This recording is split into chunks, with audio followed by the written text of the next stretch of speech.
Hey everyone, Yukimio here to tell you about the latest update for Destiny 2. As many of you know, Bungie has been in hot water recently for a myriad of issues with their game, and update 1.1.1.1 starts to address some of those issues.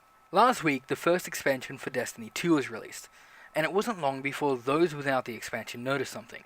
They couldn't access a few of the endgame activities that had since been locked behind a higher power level, which could only be gained if you had bought Curse of Osiris. Bungie is addressing this issue, and were very quick about it. Only took them a week. So, what's been changed? Well, first of all, they are bringing the Prestige Leviathan raid power level back down to 300, with the normal version of the raid staying at 300 also. The new raid lair, Eater of Worlds, will remain where it is, since it's a DLC activity. The drop in power level for the Prestige raid will allow those without the DLC to unlock the Legend of Acreus exotic shotgun, and also this will allow players to earn the trophy or achievement for finishing a Prestige raid. Speaking of the Prestige achievement, it is now only earnable if you complete the Prestige raid. Before it used to also be earnable if you completed a Prestige Nightfall, however now that is no longer the case. This is because the Prestige Nightfall is remaining a 330 power level activity, which means it's only completable if you have the Curse of Osiris expansion. Going forward, Bungie will investigate adding a third difficulty to all Prestige activities in order to keep the activity challenging, but also keep them available to all players. Bungie has also made both the normal Nightfall and Trials of the Nine available to all players except when it involves a Curse of Osiris Strike or Crucible map respectively. Bungie obviously wants people going after these harder activities to experience the new content, but have also realised they can't lock out players without the DLC in the process. So this is a nice middle-of-the-road compromise. This change to Trials of the Nine will allow players without the DLC to earn the Lest Ye Be Judged achievement or trophy and gain vanilla Trials of the Nine rewards. Season 2 and future seasonal content will still be locked behind the DLC. Bungie have also made it so that time-limited events like Iron Banner, faction rallies, and next week's The Dawning will also be enjoyable by all players with or without the DLC. As with Trials of the Nine, all Season 2 rewards like ornaments are still exclusive to those with the Curse of Osiris. Sadly though, faction rallies for this week has been cancelled in order to put in this change. Another major issue with the game that's been addressed is the Prometheus Lens, a brand new exotic with Curse of Osiris, which released with a small bug that made it absolutely overpowered in the Crucible. Bungie actually went so far as to sell it through Reserve rather than cancel Trials of Osiris this week. A great move, by the way, as it led to one of the most exciting weekends of Crucible I've ever had. The weapon has been toned down a bit, and by a bit I mean way too much. Bungie decided to err on the side of caution this time until they can properly test the weapon, and have it release balance sometime in January.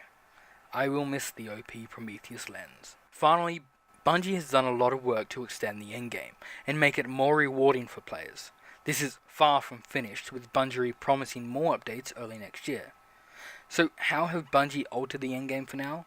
Well, a lot of faction vendors like Lord Shaxx and Commander Zavala have an expanded inventory, now selling armor and weapons directly to the player for their respective tokens and some legendary shards.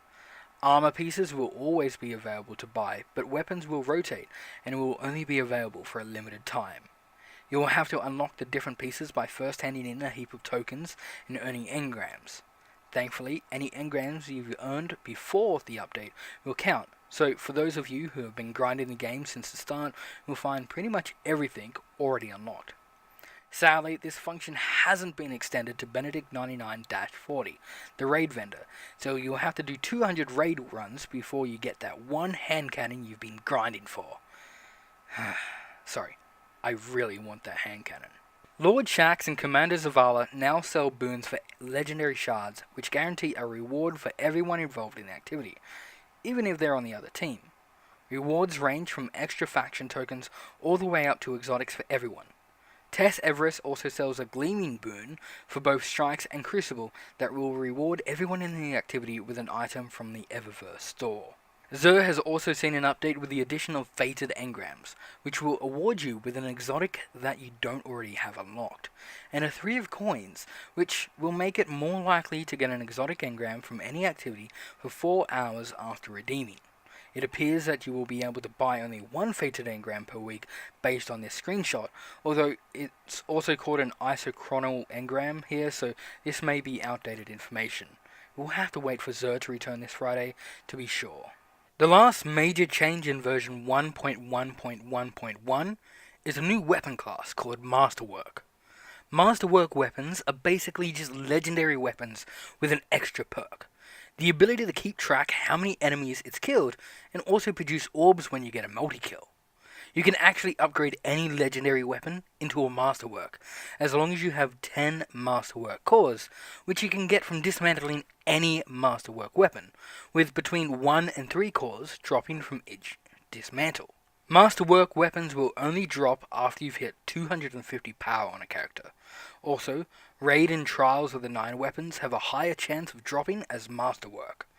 The kill tracker also comes in 2 different varieties, with the Vanguard option tracking every single kill made with a weapon, while the Crucible option will only track kills made in the Crucible. Each Masterwork weapon will also have a random buff, such as plus 10 to reload speed or plus 5 to range. There are also weapon-specific buffs such as plus 5 to blast radius for rocket launchers and plus 10 to impact for swords. These buffs can be re-rolled for 3 Masterwork cores.